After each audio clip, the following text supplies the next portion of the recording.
त्यहाँ पानी पर्दछ, त्यहाँ श्रेय हुन्छ, धर्म हुन्छ, त्यहाँ सुख समृद्धि हुन्छ। यो समन्तक नाम गरेको मणि पाएर राजा प्रसन्न हुनुभयो। तर हुनहार दैव नेटार, नहुनेको ताउलो उखर माउलो भन्छन् गाउँघरमा।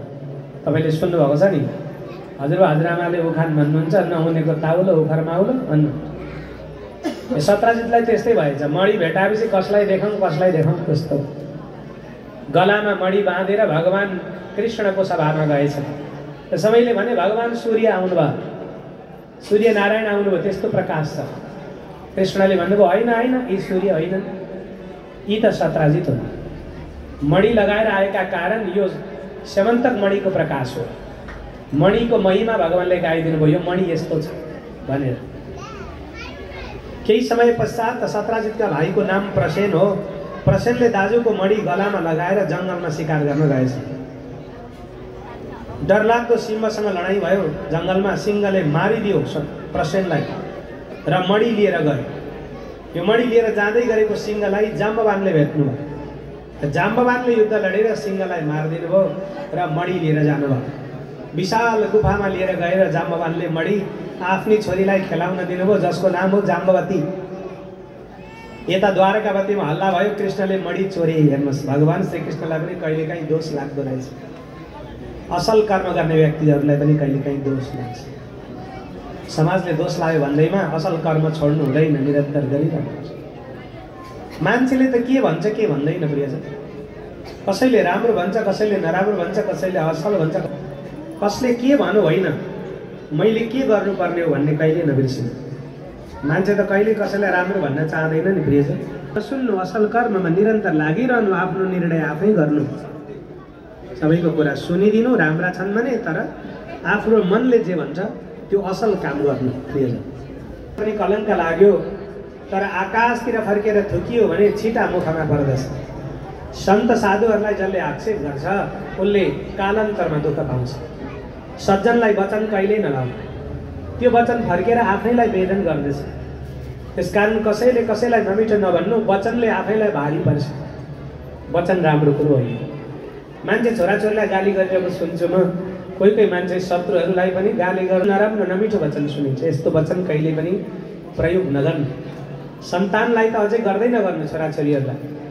हेर्नुहोस्, छोराछोरीलाई जस्तो वचन गर्यो त्यस्तै आशीर्वाद बनेर जान्छ। त्यसकारण गलत गाली नगर्नु, नरिसाउनु। तैँले मलाई रुवाइस्, मेरो आँसु लागोस्, तैँले दुःख पाउनु भनेर यस्तो वचन बाबुआमाको निस्केको सुनेको छु मैले। छोराछोरी आँखाबाट आँसु झारे सन्तानले भने पनि मेरो आँसु लागोस् तँलाई भनेर कहिल्यै नभन्नु। योभन्दा अपराध अर्को हुँदैन प्रिय। यस्तो काम नगर। बाबाआमाको आशीर्वाद पनि सन्तानलाई लाग्छ र श्राप पनि लाग्छ, कहिल्यै उँभो लाग्न सक्दैन सन्तान। त्यसकारण गाली कहिल्यै झुकेर पनि नगर्नु कसैलाई भन्ने कुरा छ होइन। के गर्नुभयो, कलङ्क लाउनु भयो। कसले? सत्राजितले मणि चोर्यो भनेर भगवानलाई कलङ्क आयो। भगवान भन्नुहुन्छ मलाई कलङ्क आयो, मैले त्यो कलङ्क निवारण गर्नुपर्छ, मैले मणि खोज्नु पर्दछ भनेर भगवान मणि खोज्न निस्किनु हो। कहाँ जानु हो? जाम्बवानका गुफामा। भगवानले 21 दिनसम्म गुफाभित्र पसेर जाम्बवानसँग लडाइँ गर्नु। 1 दिन 2 दिन होइन, गुफाभित्र पस्ने बित्तिकै मणि देख्नुभयो। मणि देखेपछि जाम्बवान पनि युद्ध लड्न आउँछन् प्रियजन। भयङ्कर युद्ध भयो। 1 दिन 2 दिन होइन, 21 दिन। 21औं दिनका दिन भगवानले एक मुड्की लाउनु भयो हृदयमा जाम्बवानको। जाम्बवानले रगत बमन गर्यो र पृथ्वीमा धराशायी भयो।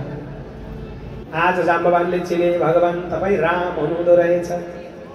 जाम्बवानलाई ब्रह्मले यही भन्नुभएको थियो कि जाम्बवान, जो दिन तिम्रो हृदयमा एक मुड्की लगाएर मूर्छित बनाउने व्यक्ति आउँछ उसैलाई राम भनेर चिन्।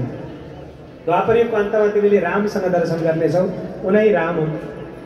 आज जाम्बवानले भगवानलाई पत्ता लगाए कि भगवान कृष्ण नै राम हुनुहुन्छ।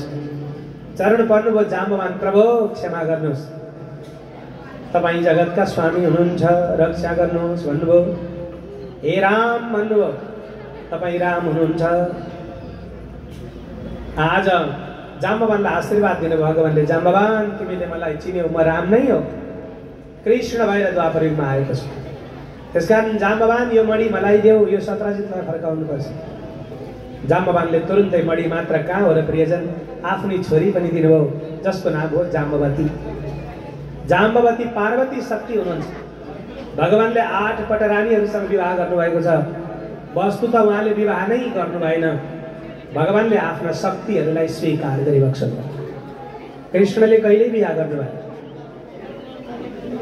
धेरै धेरै पत्नीहरू कृष्णको कथामा हामी सुन्छौँ, तर वस्तु त भगवानले ती शक्तिहरूलाई स्वीकार गर्नुभएको, विवाह कहिल्यै गर्नु भएन।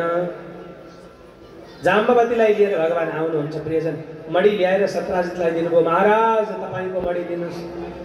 सत्राजितलाई मर्नु न बाँच्नु भयो। प्रियजन, मृत्युतुल्य दुःख भयो। भगवान, मैले दोष लगाएछु, ममाथि क्षमा गरिबक्सनुहोस्।